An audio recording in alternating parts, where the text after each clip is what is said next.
I'm a huge fan of Arminius. His bravery still resonates with me, and he's been a great hero for me in my personal journey as well. And I hope to act like Arminius, who stood for the freedom and independence of his land against an enemy that was incomprehensibly large. Now, of course, times have changed. We are not invaded by the large armies sent by dictators in a foreign land.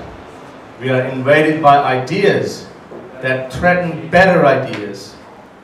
The flow of ideas has been a great strength of the Western world, and it's the reason why the West leads the world in democracy, education, art, commerce, science, human rights, you name it. So you must be thinking invasion of ideas is a good thing, so why am I worried about it? It makes us more versatile, it makes us more dynamic. I'm actually not worried about the invasion of ideas except for one idea.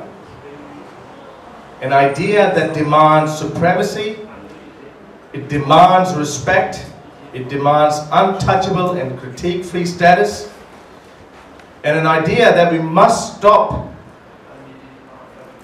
taking other ideas. Unfortunately, this is what Islam in the current form has become. As an atheist, to me, all religions are dangerous. All religions have historically tried to assert their supremacist idea over all other ideas. But fortunately, your own heroes like Nietzsche, like Kant, Karl Marx, and many other great thinkers took the sting out of Christianity. It was the destruction of the idea that wanted supremacy over all other ideas. Well done. You developed freedom of speech and invented democracy. This is what made your civilization the best we've ever had. Unfortunately, better than our civilization. However, unfortunately, it seems to me the natural equilibrium is catching up with the West, and not how it should have been. It is not that East that is rising up to meet the West in democracy, secularism and human rights, but it is the West that is lowering itself to meet the East in the destruction of human rights, contamination of democracy and secular ideas. What do I mean by that? Let's start with human rights. Freedom of speech is the most basic of human rights. If we can't give our people food, shelter, education, health, then at least we can give them a right to whinge or complain about it or talk about it. Freedom of speech has not just been a tool of intellectuals and great thinkers, but it has also, more importantly, been a weapon of the poor and underprivileged masses. Freedom of speech is what makes democracies worthwhile. What is the value of freedom of speech? Ask those who've never had it. Ask the value of freedom of speech to those of us who grew up in a society where simply saying, I don't think I believe in Allah, I don't think Muhammad was a real prophet, just saying this could land you in prison or worse, get hung.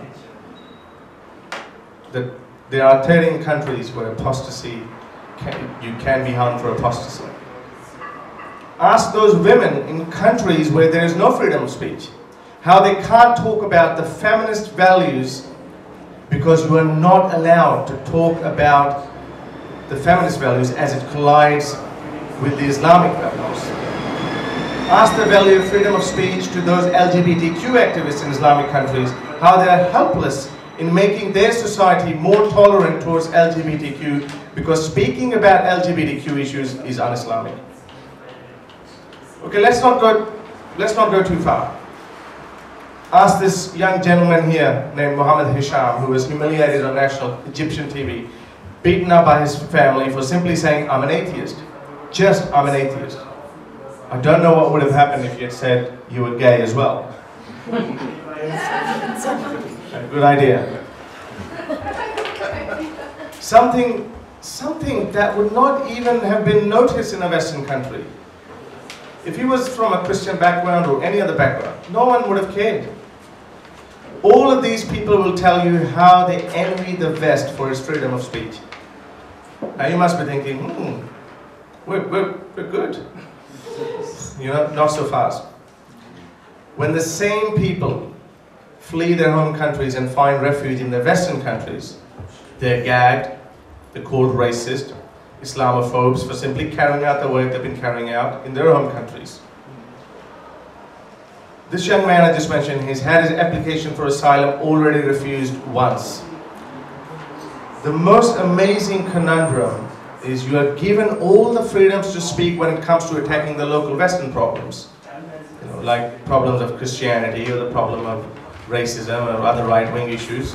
That's fine, you're a hero if you talk about that, which is good. You should be a hero for talking about them.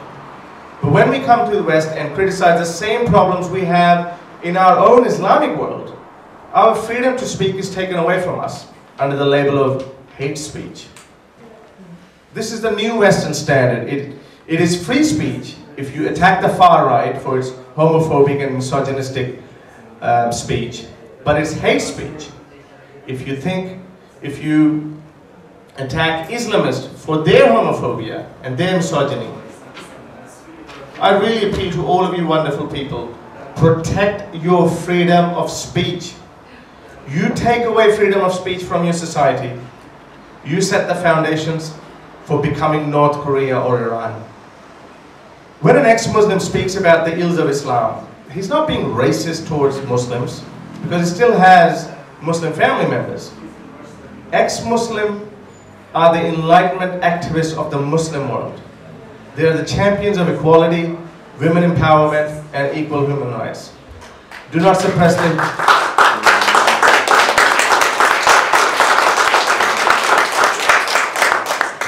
Do not suppress their freedom of speech by shutting them down. Now, let's talk about democracy, another great Western value. When you artificially change the demographics of your country by importing millions of refugees who share virtually nothing with your values, you are basically committing a national suicide. I've been told that the official numbers are close to 2 million, but the real number could be a lot more since the refugee crisis began in 2011-2012. In a country with a population of 80 million, that's about 2.5% of your population. You might be thinking it's just 2.5%, it's just a drop in the ocean. But you've got to remember this is an artificially induced demographic change. Let me explain to you how. Guess what was the percentage of vote difference between Trump and Hillary? It was actually less than 2.5%, it was 2%. It was 2% of the votes that Hillary won, but Hillary got, but Trump still won. My point is 2% of votes matter a lot. Now when these 2.5% of refugees become voters, they will influence your way of life. Unless they obviously integrate. And you can tell me how that's going. Sharia, they will demand Sharia courts as it has already happened in England. Sharia court, not dangerous? Sharia court will basically mean a Muslim man can beat up his disobedient wife and resolve the matter in his house. The women will be given less share of inheritance.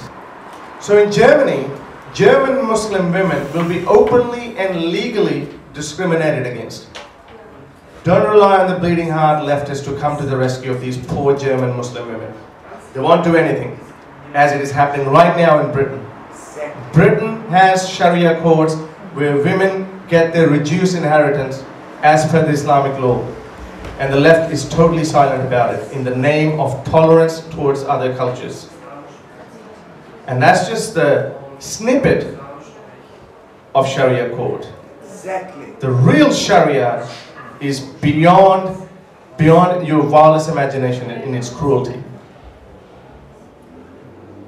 So basically they're saying if other culture is misogynistic, we have to respect it in the name of tolerance.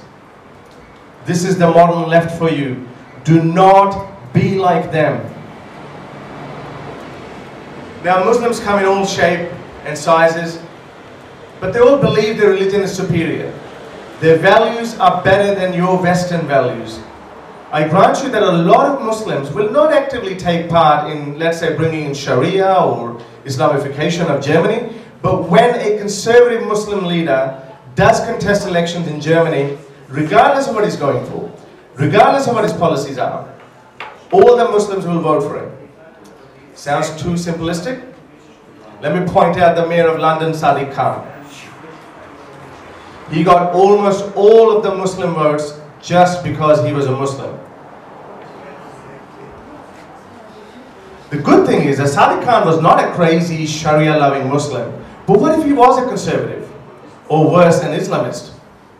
Do you think bending over backwards, liberals would not have voted for him in the name of tolerance and acceptance? Do you really think that those Muslims who believe their religion is superior, no matter how moderate they are, would not have voted for him? It's a no-brainer. London dodged a bullet. But how often is this going to happen?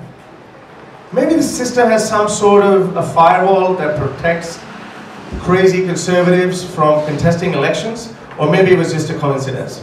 Either way, your democracy is now hanging by a thread. The strangest phenomenon is that conservative Muslims are right-wing by definition. When the Western liberals support conservative Muslims or conservative Islam, they basically end up contradicting themselves. They are supporting homophobia, misogyny, free speech suppressing group of people. And not only that, they're also shutting people like us down for speaking against the right wing, which is the right wing of Islam. So in reality, this far left has become far right. Now this is up to you everyday Germans to wake up and stop this madness.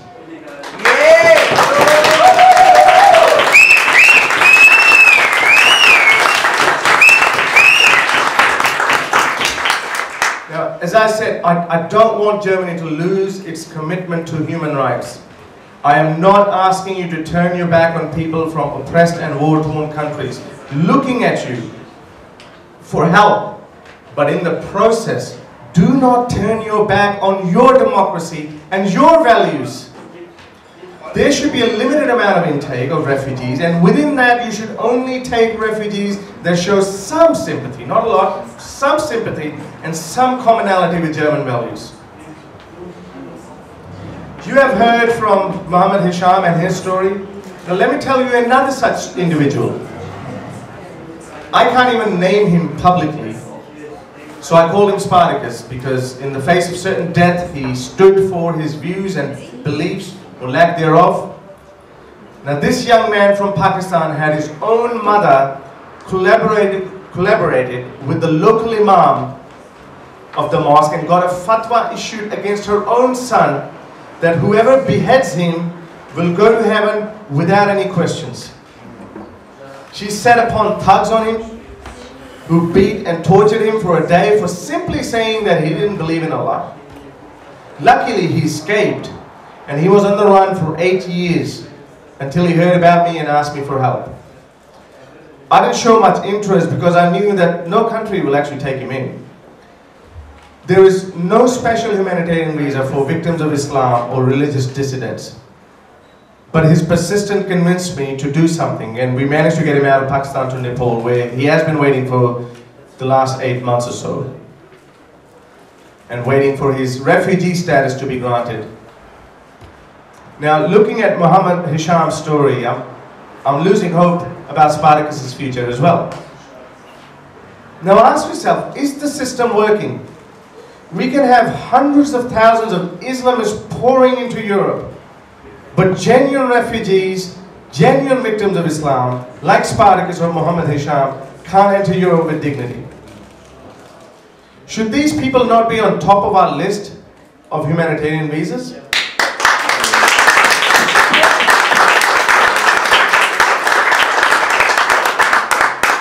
I want to conclude the speech with a message. I want you to take a good look at your priorities. I am not a German, but even I can see which direction your country is headed. And it's not in the best interest of the Germans. This is more or less the problem in all the Western countries, but my adoptive country, like Australia, and other countries like Canada and US have a luxury of geographical isolation. Europe, unfortunately, doesn't have it, but that is no excuse to become reckless. Your priorities should be the welfare and preservation of German people and German values respectively. Do not take away free thinking and freedom of speech in the name of tolerance. Do not turn your back on human rights and legitimate refugees like Spartacus and Muhammad Hisham, but do not clump them together with Islamists and jihadists turning up on your borders. Vielen Dank.